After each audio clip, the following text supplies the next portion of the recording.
I'm Jude the goddess astrologer and alchemical initiatrix. This is the Divine Feminine Astrology Daily for September 1st, 2022. I hope these are really useful to you in helping you with the energies that are going on. So this moon today is making this opposition to Uranus. We have this Uranus-Saturn square that is not going to be quite exact in October, but nearly. And we had that square happen in January and in June and in November, December of last year. And so I think it was February, June, and in December of last year. So we had the square hit exact 3 times last year. And so it's this push and pull between Uranus, the new in Taurus, Earth, and the new ways, the going against the status quo, going against the patriarchy, the toxic masculine, the wounded feminine, the old ways that we've done life up to now. And it is about creativity, creating and innovating from the deep resources within you. So it's about innovation. It's about the new future coming from your own creations and being the resource yourself instead of working for someone else, working and taking the resources that you are and creating things out in the world. And then square to Saturn, it is the old ways, it's the old man, it's the patriarchal ways, it's the status quo, it's what has always been. And it's very much the structures in society, agriculture, pharmaceutical, medical, religious, that have been controlling humanity for a very, very long time, keeping us from our own sovereignty, our own charts, our own knowledge of our charts, astrology. I really encourage you to work with your chart, get your chart and start learning your 10 planets, their house and sign, your nodes, their house and sign, because this is the map of your soul that you get to have half blank pages and half all of the who you are, karmic wrap up, lessons, learnings, and so forth.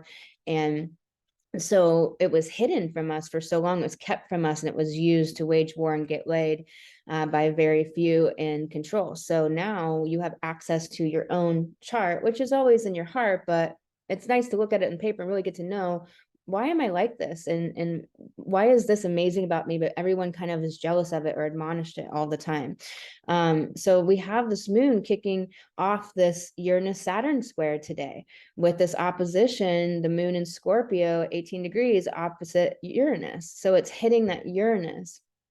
And then it's going to go up to 20 degrees and square, and it's at 18 degrees, it's rising to square Saturn. And then it's going to hit the square to Saturn. So we are activating this Uranus-Saturn square today really heavily. And it's about the unconventional and the conventional, the old control systems and mechanisms of power, and you standing in your own power and your own sovereignty as your own creative being in this world. And it's about, are you going to do things the way other people tell you to do, or are you going to do things your own way? Are you going to do things from vibration and from feeling and from knowing what's right within your instinctual feeling nature, or are you going to go from the amygdala fear brain that once drove our society and motivated our society?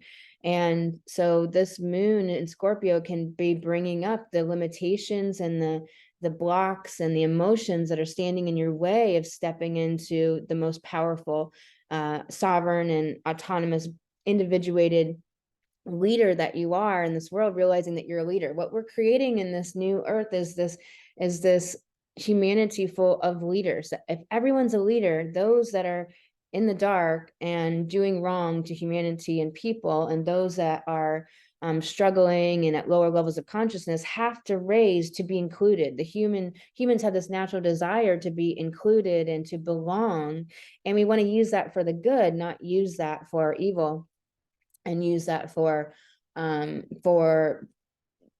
service to self reasons, for control and domination reasons, is better to say than evil.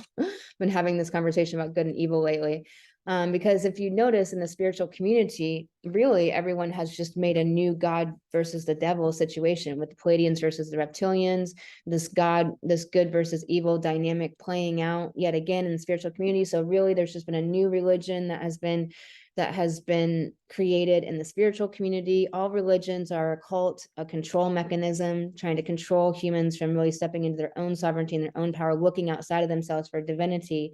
And when we do release ourselves from this concept of something out there that is a being we're asking for help from, it can be scary, it can be off-settling, it can put you off balance a little bit, and it can feel like a lot of responsibility and a lot of not knowing, because you realize that you're actually the one creating everything. However, your soul is partly here in your vehicle, your body, and this personality, this vehicle, but it's also, be far beyond this earthly existence, and knows everything, knows your destiny, knows your trajectory, and your soul ain't tripping. And so the more connected you can be and integrated as a soul in your personality and have those be integrated, which is just part of walking the journey on the spiritual awakening journey, and this walking this path, it's really just part of it. But this Uranus is helping us with those awakenings, those epiphanies, those higher downloads coming in. And then Mars and Gemini is just flooding us with all of this information. And if you're really tapping in, meditating, sitting in stillness and quiet, and getting some time in the trees and in the wilderness, you are really able to download things from this higher consciousness coming in stream, instead of the earthly plane dynamics. And that's what we want to stay out of. This sun in Virgo, while mutable, changeable, adaptable, shifting, it's also really helping us to ground and to organize right now, when there's a lot of changeable, scattered energy with us right now. This moon is going to later square Saturn, and so it's asking us, what emotions do we have to face within ourselves? Self-doubt, self-worth issues, insecurity, vulnerability, fear, to stand building our work, the way we work in the world, from heart, working for what we love to do, not doing things we don't want to do, not being with people we don't want to be with, and working from heart and soul, and doing something that matters, that's on purpose, that's coming from letting your joy pull you forward, and trusting in, it's kind of like you have a rope around your waist, and your joy is just like pulling you forward moment to moment to moment, and trusting that that's leading you to the right place, being okay with letting your joy guide you instead of your mind. And you have to notice throughout the day how it's easy to get back into your mind, and have your mind being like, what's my next step? What do I do? Instead of really feeling into your heart. And I encourage you to make this a practice, which we have the old default way. So we have to retrain our body, our system, our mind to follow our heart, and to keep checking in and be like, what does it feel good to do? And that Virgo helps us put systems and mechanisms into play to be able to act out. If you know your business minimums, then you know what you need to do. And so it's like getting in that joyful place so you can be inspired to create inspired creative works, and to keep crafting and learning your craft and learning your skill and mastering what you do. And instead of coming from your mind of like, what do I have to do, the strategy, figuring, that is all not joyful. And it absolutely is a divine feminine, saps your joy, and it saps your power, and it saps your energy. And so really being willing to release what you think you'll lose to come from your joy. Can you come from your joy? Can you let your joy lead you forward? Can you trust in your joy as leading you to everything that you need to do? This Mercury in Libra wants to weigh things out too much, and it has this exact opposition to Jupiter, which is reviewing and revising and editing all of our beliefs and everything that we've kind of come to and learned and settled upon as our new belief system, starting this new 12-year cycle. We're reviewing and editing right now, and editing things out that don't belong, eliminating, which is also helping, that Virgo sun is helping us do that, and sifting through. We're sifting through everything, like you're sifting for gold, and we're keeping what's amazing and helpful and getting rid of the rest. This Mercury with this sesquisquare to Saturn can feel a little intense, as far as having to really stand firm in what we believe and just release the mind, release the weighing things out and the lack of decisions. When there's a lack of decision, you're not listening to your heart. When you're in indecision, you're not listening to your heart. That Libra is so amazing for community building, and it's so amazing for connecting and partnering and really being able to see other people's point of views and have empathy and compassion for other people. So it's important, but not when you're in indecision and weighing things out. This Venus in Leo has these deep desires and wants to create from the playfulness, from the joy, from the heart, from the love, which means being vulnerable. When you're in your heart, you often feel childlike, and that can feel very immature, unprofessional. And it's like, go with that beautiful love and fun and know that that's okay. And we have this trine from Lilith to Chiron about our healthy ego and standing in our power to create from love, to create from play, to create from joy. That why are we so fucking serious all the time? Oh, we're going to drop bombs and wage wars, and we got to be in the back offices, in the war rooms. No, fuck that. When women make money, we create the value system that society lives by. So we have to stand up as women and understand our role here, that it's monumental what we're doing here. So stand up, rise up, be in that playful, happy, amazing place. We have a sextile from Mars to Lilith. So standing in your power, Lilith, and Mars, all the ideas and taking action on what is exciting and fun, and on connection and connecting. So I want to leave some time to pull some cards. We have a 10, which is all about manifestation. So what are we manifesting? We're manifesting this new earth. We're manifesting our own power and sovereignty. We're manifesting guiding humanity into evolution and consciousness, and out of these cults of religion that control humanity, out of these old toxic masculine wounded feminine ways. We have the Joker, so it's like really knowing the fox in the hen house and seeing through the narcissists and getting them out of your family. I don't care if it's your mother, your brother, your partner, whomever. Get the narcissist out of your life, because they're dimming your light and keeping you small and keeping you from greater visibility.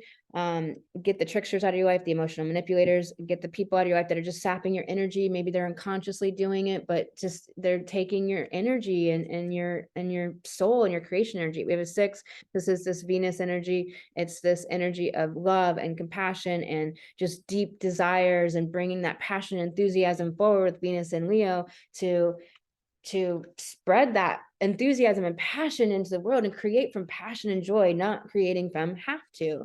We have a Jack, which is really about this idea of being that messenger, that Hermes that goes into the world, that the Egyptians were the first ones that we know of, that to realize that Mercury was revolving around the sun. And it's that messenger, like communicating your passion and your joy and your ecstasy to the world, and letting the world and being an example to the world that this is an okay place to create from. This is the best place to create from. Let's get out of the old paradigms. So we really have that coming up strong.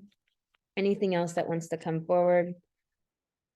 The only thing about playing cards to get a lot of double cards, which is not necessarily a bad thing. Is there another message to this? This messenger that you're really a guide for humanity, and realizing your role as a woman and how important your work is, and stepping into that self-worth, and stop playing small, stop buying into your own self-worth lies. Those are lies you're telling yourself, which allow abusers in, because when you don't honor the truth of your worth and your value, then other people that don't either can come in, and you just let them in the door. So you have to stop lying to yourself about you not being valuable or worth anything or having something important to say. That is a lie. So oftentimes we have to write or create videos and videos and videos until we start to have our unique medicine and wisdom coming up through us, because we never were asked what we think or what we feel or what's important to us, and never given that space to grow as a woman. That's really common with women. And something I see very commonly is they don't even know their own amazingness, because they've never had a chance to go within and have it come up and out. And we have to make some crappy shit sometimes, and to open the gates for all the good, amazing creation to come through. So be willing to suck at it at first. We have a 4, which is really this Uranus energy. squaring the moon today, which is asking us to step outside our comfort zone, step outside our box, to do things in a new way, to buck the status quo, which means bucking the old version of ourselves that wants to keep us small, and our families, and anyone that doesn't want to come to this new earth, and taking everyone along with us that does, planting seeds with people, being loving, compassionate, kind, be compassionate to yourself, most of all, sending you lots of love, and I'll talk to you in the next daily.